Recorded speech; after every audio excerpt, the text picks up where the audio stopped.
जी, बात करें fifth generation की, तो फिफ्थ जनरेशन का एरा कब से स्टार्ट हुआ? 1980 से स्टार्ट हुआ, जो अभी तक चल रहा है। तो इसमें क्या हुआ, वीएलएसआई को रिप्लेस किया गया यूएलएसआई से, जिसका मतलब है अल्ट्रा लार्ज स्केल इंटीग्रेशन। तो इसमें पैरेलल प्रोसेसिंग यूज़ की गई। पैरेलल प्रोसेसिंग से क्या किया गया, मल्टीपल प्रोसेसर्स जो है वो एक साथ काम करने लगे डिफरेंट एस्पेक्ट्स ऑफ टास्क पे। जो काम के बहुत सारे एस्पेक्ट्स होते थे, तो उस पर एक साथ ये काम करने लगे। की वजह से कंप्यूटेशनल स्पीड और एफिशिएंसी में बहुत चेंज आई, बहुत तेज़ होने लगा। तो आर्टिफिशियल इंटेलिजेंस का यूज़ हो गया। फिफ्थ जनरेशन की बात की जाए तो ये एसोसिएट होता है किससे? एक तो आर्टिफिशियल इंटेलिजेंस से और मशीन लर्निंग से। आर्टिफिशियल इंटेलिजेंस तो पता ही है आपको, आजकल हर कोई यूज़ करता है ऑलमोस्ट। जो भी टेक्निकल या नॉन टेक्निकल बंदे हैं सारे यूज़ करते ही करते हैं। तो इसमें क्या आता है, एक्सपर्ट सिस्टम आता है या न्यूरल नेटवर्क्स आते हैं। तो इस एरा में बहुत ही यूज़ हो गया इसका, या हो रहा है।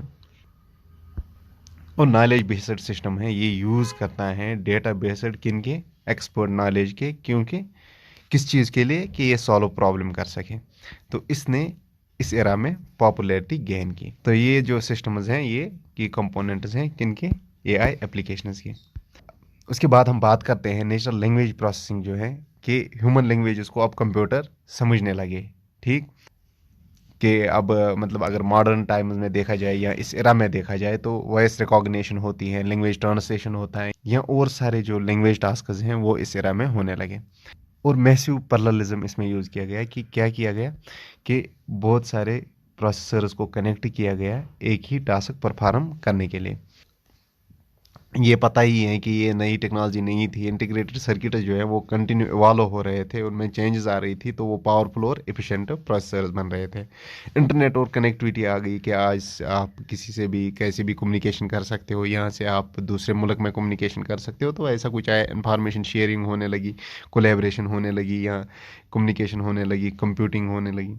इसके बाद अगर बात की जाए तो स्मार्ट डिवाइसेस भी आए इसमें, जिसमें स्मार्टफोन टैबलेट्स आए।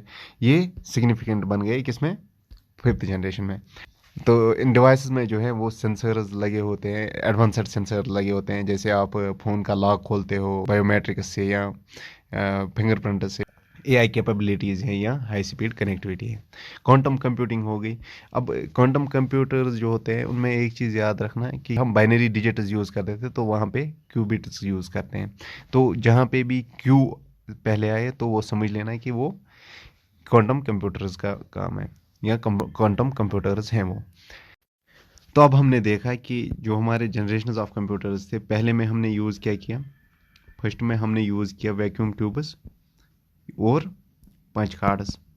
तो दूसरे में हमने यूज़ क्या किया, दूसरे में हमने वैक्यूम को रिप्लेस करके ट्रांजिस्टर्स यूज़ किए। तो और क्या यूज़ किया, मैग्नेटिक टेप्स।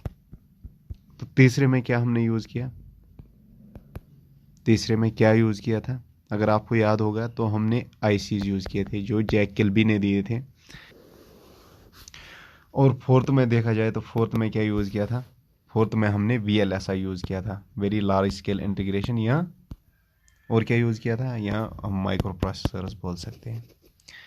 तो फिफ्थ में हमने क्या यूज़ किया था, यूएलएसआई यूज़ किया था। और एआई का बहुत ज़्यादा यूज़ होने लगा।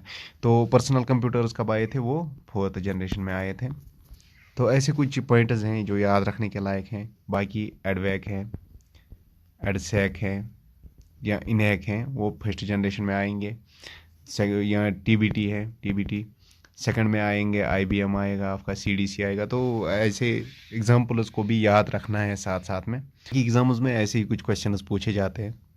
तो यहाँ हम मार्क करते हैं एंड जो जनरेशन ऑफ कंप्यूटर्स थे, कि आपको समझ आया होगा। अगर कोई भी क्वायरी हो या कोई प्रॉब्लम आ रही हो, तो प्लीज़ कमेंट बॉक्स में मेंशन कीजिएगा, और हम इंशाल्लाह उसका जवाब देंगे। बाकी अल्लाह हाफिज़, और मिलेंगे नए किसी वीडियो पे।